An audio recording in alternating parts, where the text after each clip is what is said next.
Nah, pemirsa, kita pastinya sering kali mendengar istilah antioksidan. Bahkan di pasaran sangat banyak suplemen antioksidan. Nah, apakah antioksidan ini hanya didapat dari suplemen atau bisa kita peroleh dari makanan, Dok Nisa? Bener banget, karena antioksidan ini juga lagi happening banget nih. Katanya Betul. bisa membuat kita tetap awet muda, ya kan? Nah, karena dari itu kita langsung tanya ke pakar kita hari ini. Halo, Dokter Maria.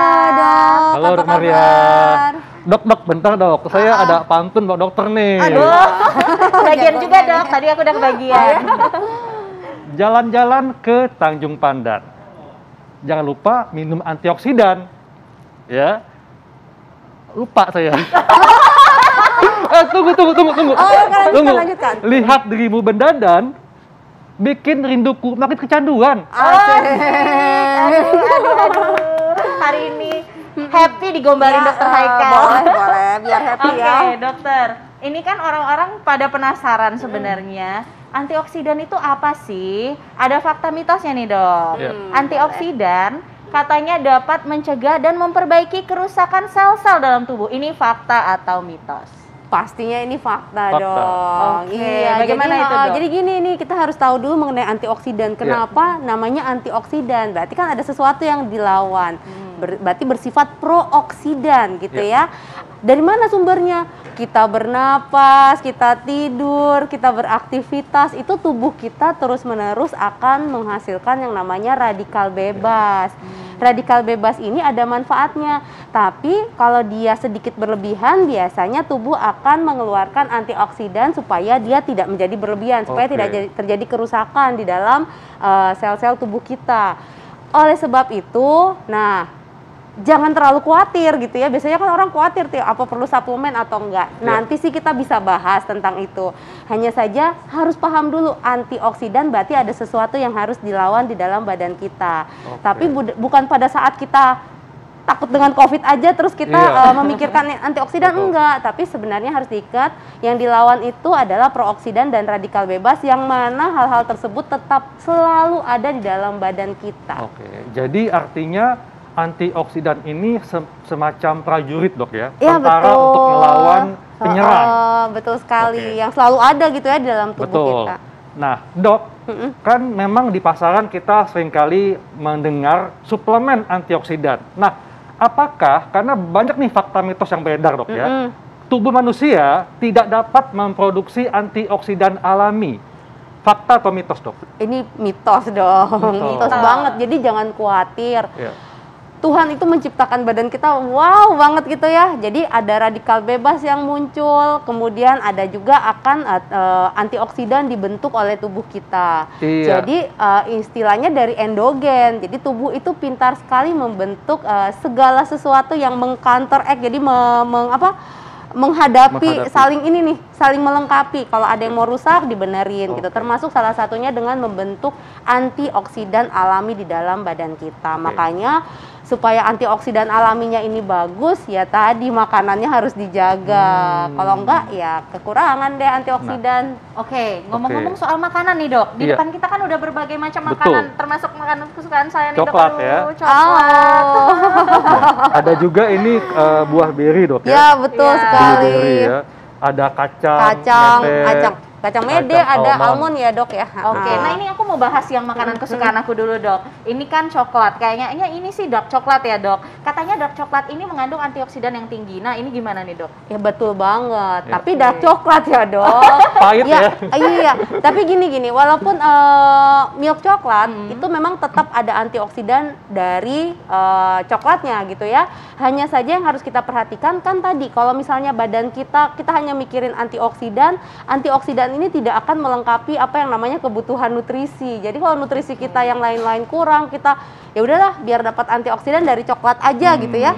Akhirnya nutrisi badannya akan sibuk sekali mengcover nih bagaimana supaya nutrisinya jadi cukup. Bagaimana supaya antioksidan bisa terbentuk.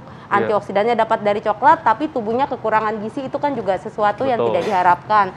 Efeknya radikal bebas tadi jadi terus-menerus diproduksi berlebihan. Jadi boleh banget, karena dalam coklat, dark coklat ya, coklat apa sih dark coklat tuh? Coklat hitam, coklat Iya, hitam, coklat pahit, coklat pahit ya. Coklat pahit. Itu ada flavonoidnya, nama antioksidannya ya, ada flavonoidnya. Nah dok, jadi Iya. ini kan saya suka banget nih sama coklat. Kira-kira dark coklatnya itu berapa persen dan berapa banyak dok yang bisa dikonsumsi? Kayaknya kalau ngomong banyak, jadi abis ini dok Nisa bakal makan coklat. Ini abis ini nih dok, pas istirahat ini coklat bakal lenyap nih dok. Gitu ya. Jadi ini sebaiknya dijadikan memang dalam variasi asupan nutrisi kita. Berapa banyaknya? Sebenarnya secukupnya aja. Jadi secukupnya tuh biasanya 1 potek atau 2 potek. Hati-hati milih coklatnya. Ingat ya dok, dark coklat, bukan berarti ada tambahan gula dan lain-lainnya. Berarti berapa persen dok yang disarankan? Kalau berapa persen lebih ke arah berapa gram biasanya ya.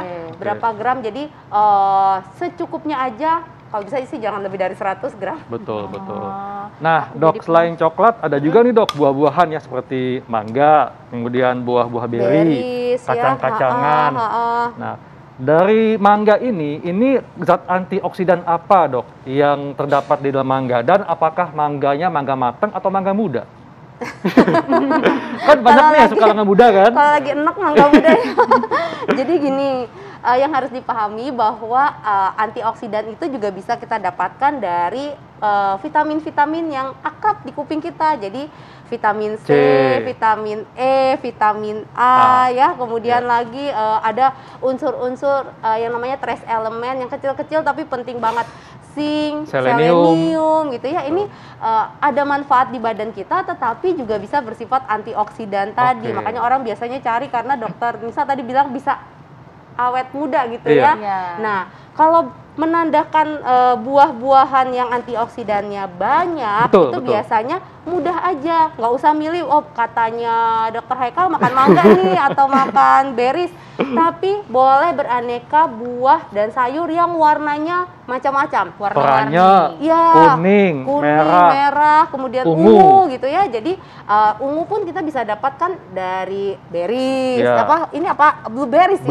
Blueberries. Ada lagi strawberry warnanya merah, mangga warnanya kuning, kemudian terong warnanya juga ungu gitu ya. Jadi sayur dan buah yang beraneka warna ini sumber antioksidannya akan semakin beragam, jadi manfaatnya lebih baik tentunya. Iya, dan banyak tentunya hidup kita bakal lebih berwarna juga ya melihat warna-warni itu. Lebih indah kalau warna-warni ya, dan diharapkan sih dari bahan yang alami pastinya. Betul. Dok, kan memang kita sering kan dapatkan promosi suplemen antioksidan di pasaran, dan juga tadi kata dokter bahwa antioksidan untuk menangkal radikal bebas penyebab kanker. Tapi ada yang bilang dok, harus hati-hati memilih suplemen antioksidan karena bisa menyebabkan kanker. Fakta atau mitos? Fakta. Fakta. Jadi gini, kalau berarti kita bicaranya suplementasi gitu ya. Saya katanya antioksidan bagus, beli deh cepet-cepet kan banyak nih beredar di luar ya. Jadi faktanya sebaiknya kalau pada saat kita ingin membeli antioksidan, baik ini yang labelnya mengandung antioksidan atau mungkin vitamin C, vitamin E, vitamin A gitu ya, antioksidan kuat, beta karoten. Ada baiknya memang tanyakan dulu ke dokter karena seberapa banyak, kemudian berapa lama dosisnya ya, tadi hubungannya berapa banyak, berapa lama dosisnya, kemudian frekuensinya sehari berapa kali minumnya, karena memang ada orang-orang tertentu yang terbukti defisiensi nutrisi tersebut atau butuh antioksidan kuat, jadi harus sekian periode mengonsumsi suplementasi. Tapi kalau kita sembarangan di saat badan kita sebenarnya nggak apa-apa, ternyata beberapa penelitian menunjukkan bahwa tadi ada potensi toksik. Jadi kalau dari suplementasi pastinya, tapi kalau dari makanan ini lebih aman. Jadi banyak ahli penelitian juga menunjukkan sebaiknya memang konsumsi antioksidan alami yang berasal dari makanan tadi. Nah dok, sederhana ya dok ya, sederhananya misalnya kalau orang sehat ya, tidak menderita sakit, kemudian mengkonsumsi suplemen vitamin C. Nah, berapa miligram yang sebaiknya aman untuk dikonsumsi setiap hari? Nah, sebenarnya kalau mengikuti angka kecukupan gizi itu di bawah 100, sekitar 70 sampai 90 tergantung jenis kelamin. Tapi kita harus lihat lagi nih, kita hidup di area yang stresnya tinggi, kemudian polusi udara. Belum lagi kondisi khusus misalnya lansia, wanita hamil, anak-anak gitu ya. Ini ada unsur-unsur yang kadang-kadang kebutuhan nutrisinya ini sedikit meningkat daripada angka kecukupan gizi yang direkomendasikan. Tapi apakah kemudian harus suplemen? Nah, itu juga harus hati-hati karena kalau badan kita misalnya vitamin C paling gampang ya, Dok. Iya, betul. Vitamin C hanya dibutuhkan saat ini sekitar 190 lah gitu ya. Kemudian naik sedikit jadi 120. Kemudian kita paksa kita mengonsumsi 1000 gitu ya, 500, 1000. Kita nggak tahu badan kita lagi butuh atau enggak, akhirnya ada bagian yang harus terbuang. Nah, terbuang ini kalau terlalu berlebihan bisa menjadi terbalik menjadi prooksidan, bisa juga kemudian akhirnya dibuang terus-menerus, otomatis ini akan mengganggu kerja organ tertentu. Jadi bisa membebani ginjal juga, ya, Dok, termasuk. Jadi apakah perlu atau tidak perlu belum tahu, tanyakan ke dokter Anda masing-masing. Oke, baik. Nah, Dok, ini ada fakta mitos berikutnya yang bikin semua orang juga penasaran. Antioksidan yang berlebih dalam tubuh dapat membuat keracunan. Ini fakta atau mitos? Tapi tunggu, Dok, jangan dijawab dulu biar semuanya penasaran, tetap di Hidup Sehat.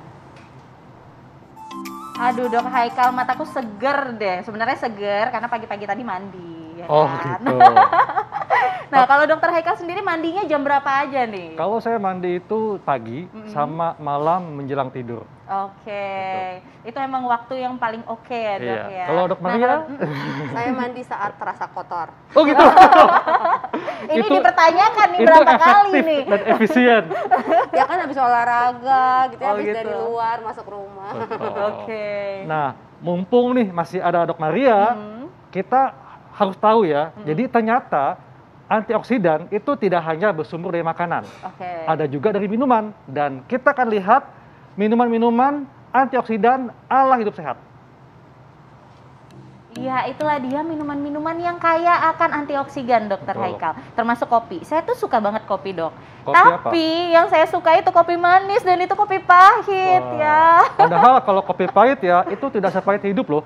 Oh iya sih, ya udah nggak apa-apa deh minum kopi pahit atas hidupnya manis. Gitu ya. Apalagi udah manis. Waduh, nah tapi Dok, ini masih ada pertanyaan yang belum dijawab nih. Antioksidan yang berlebihan katanya dalam tubuh dapat membuat keracunan. Ini fakta atau mitos? Ini mitos. Kalau ya jadi gini, sebenarnya keracunan itu kan sesuatu yang kita bahasakan kalau kita makan sesuatu kemudian kita pusing, mual, muntah-muntah gitu ya, kehilangan cairan, itu yang biasanya identik dengan keracunan. Tetapi kalau bahasanya adalah toksisitas, kemudian ini berlebih, ini mungkin berpotensi untuk terjadi. Jadi biasanya memang kita tidak rasakan, tetapi terjadi efek toksik di tingkat seluler. Tidak kelihatan dalam waktu singkat, tapi pelan-pelan dia bisa merusak. Ini yang disebut toksisitas, berbeda dengan keracunan yang biasanya orang sangkanya ya tadi itu ya, Dok, muntah-muntah sampai dehidrasi masuk rumah sakit. Ini bukan seperti itu. Kecuali mungkin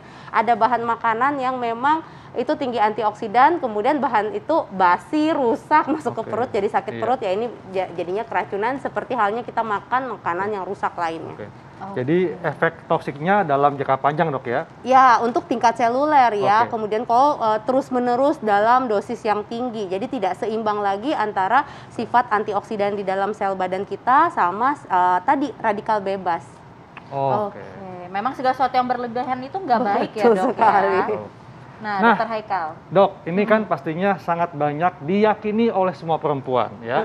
Kalau antioksidan itu dapat menghambat penuaan dini. Makanya ada fakta mitos, Dok ya. Antioksidan dapat menangkal radikal bebas penyebab penuaan dini. Fakta atau mitos? Oh, fakta banget. Langsung fakta, kalau menghadap gitu langsung menghadapnya ke Dokter Haikal gitu ya. Jadi betul, fakta banget. Jadi begini, proses aging itu kita nggak bisa sangkal, tetapi paling nggak kita bisa sedikit meredam ya, Dok. Betul. Kendalikan. Kita perlambat ya. Perlambat gitu ya. Biasanya cewek-cewek takutnya kerut-kerut. Padahal proses aging yang biasanya kita takutkan secara medis adalah proses yang di dalam tubuh ya gitu. Jadi jantung gitu ya, karena diabetes ginjal, ya, betul. Jadi yang tampaknya biasanya memang kerut-kerut. kerut-kerut gitu. Nah, antioksidan ini memang bagus sekali untuk meredam tadi, memperlambat supaya tidak timbul berlebihan. Tetapi yang diharapkan ternyata tetap berasal dari bahan-bahan makanan yang alami, karena antioksidan kan ada vitamin E, bisa dari kacang-kacangan. Tapi pilih kacangnya jangan kacang yang ngumpet di dalam coklat yang manis, nanti bonusnya adalah gula. Efeknya kemana-mana lagi kalau ketambahan gula. Kemudian vitamin C dari buah-buahan yang berwarnanya cerah, kuning cerah atau orange gitu ya.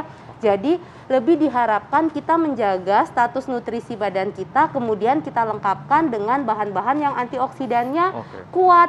Jadinya tadi pelan-pelan kalau ini terbentuk, tentunya penuaan dini kita bisa cegah. Termasuk penuaan yang tidak hanya pada kulit, tapi penuaan di seluruh tubuh kita. Organ kita, betul sekali. Nah, Dok, tadi kan dokter udah ngomong nih soal kacang-kacangan. Tapi kan kacang-kacangan itu banyak banget kan jenisnya, Dok. Kira-kira kacang-kacangan apa dan proses seperti apa yang baik dikonsumsi untuk meningkatkan antioksidan ini kan kita, ada Dok? almond, Ya, ada mete. almond. Ya, ini contohnya almond dan mete, tapi banyak sekali kacang-kacangan, kemudian juga biji-bijian gitu ya. Ini kan sumber vitamin E yang baik, kemudian juga ada sedikit mengandung kadang-kadang trace elemen, entah itu selenium, entah itu zinc gitu ya, yang fungsinya banyak tetapi juga ada efek antioksidannya. Jadi apakah hanya harus kacang yang tertera di layar seperti ini? Enggak, tentunya bisa kacang tanah, kacang Bogor gitu ya, kacang yang mungkin sifatnya lokal. Intinya proses pengolahannya jangan terlalu berlebihan supaya dia tidak rusak.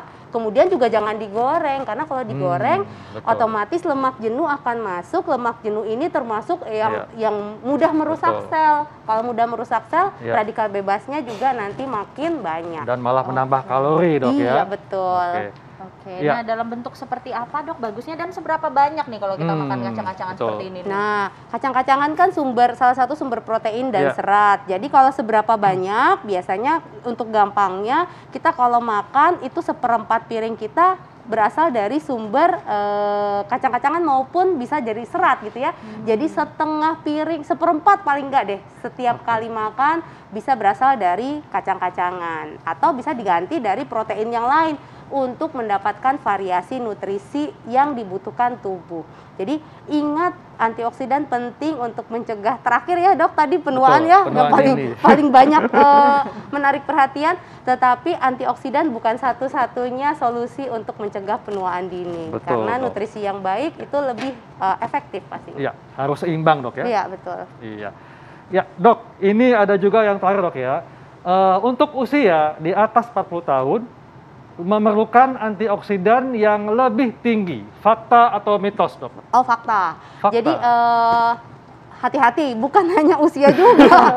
Semakin tua betul kita butuh antioksidan gitu ya. Tetapi selain faktor usia ada faktor-faktor lain. Kita stres gitu ya.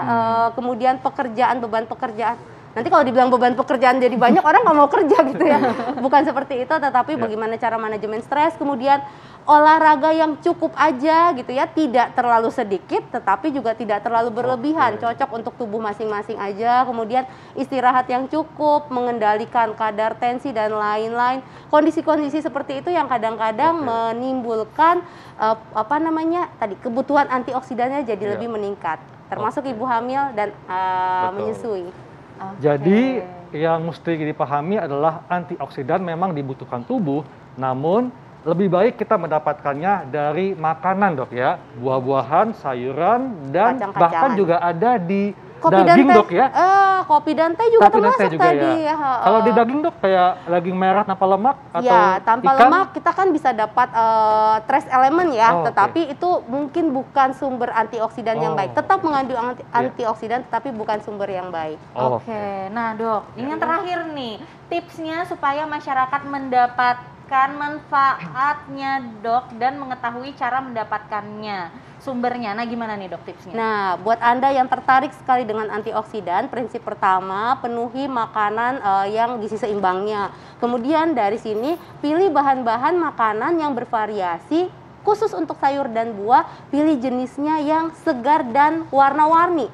Semakin berwarna-warni, maka varian antioksidan yang akan Anda peroleh ini lebih banyak jenisnya. Tentunya bukan hanya dikonsumsi sehari 2 hari. Betul. Ini butuh terus-menerus continue kalau bisa seumur hidup kita. Betul, Dok. Baik, Dok. Terima kasih untuk penjelasannya. Terima kasih, dokter. Dok. Oke. Nah, berikutnya ini kita akan lihat informasi kesehatan berikutnya ya. Oke. Dan tentunya tetap bersama kami, tetap di Hidup Sehat. Sehat.